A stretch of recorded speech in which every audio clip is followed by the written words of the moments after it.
My name is William Ramp, and I'm an Associate Professor of Sociology at the University of Lethbridge, where I teach theory, and I also have an interest in the sociology of religion and cultural sociology.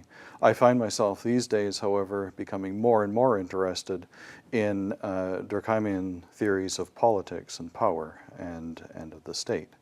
There's a reason for that.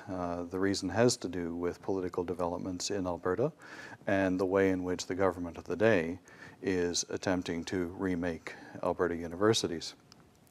I'm interested in particular in what Durkheim had to say about absolutism, which he related mainly to the Ancien Regime, but there is a way of relating those comments on absolutism to what he also called the hypertrophy of the modern state, the overdevelopment of the modern state, where the state becomes something that, in a sense, imposes itself on society. The state works against society.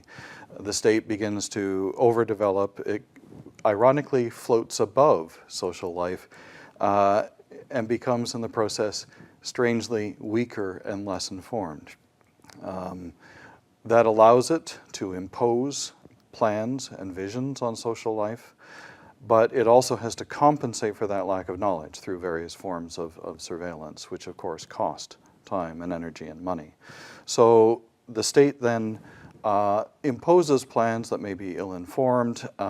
It begins to take revenge on certain aspects of society when those plans don't work out. And I wanted to try to understand that from a Durkheimian point of view. Today, however, what we see is something a little different from the notion of an overgrown state. We have governments both in Canada and in Alberta which seek to reduce the size of government and which talk in terms of the liberation of the individual from government. So the question that arises in that light is what Durkheim had to say about the overgrowth, the pathological overgrowth of the state, now something that's passé, something that does no longer make sense for us to follow in trying to theorize the situation. What we see today is an interesting convergence on the left and right of anti-elite discourses.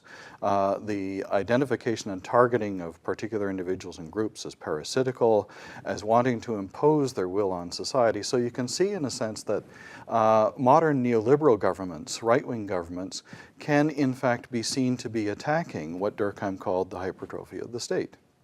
Are they then liberationist? And I think what I would suggest is that, of course, they're not, because they're involved in not just dismantling the state, but of the notion of the public good and the public sphere.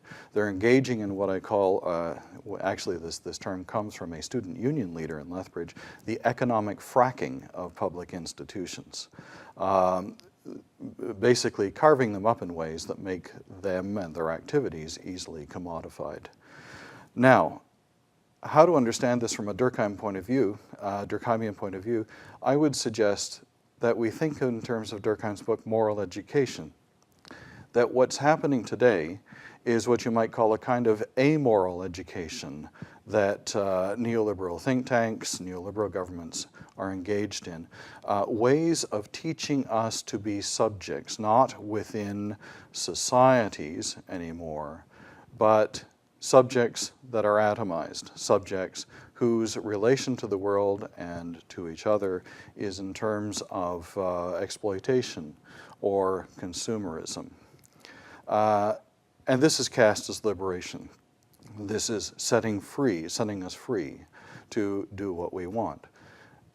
There are elements in Durkheim's thought, and there's recent work by Philippe Steiner that plays to this, which allow us to see that subjectification, that teaching of a way of being, as in a Durkheimian light.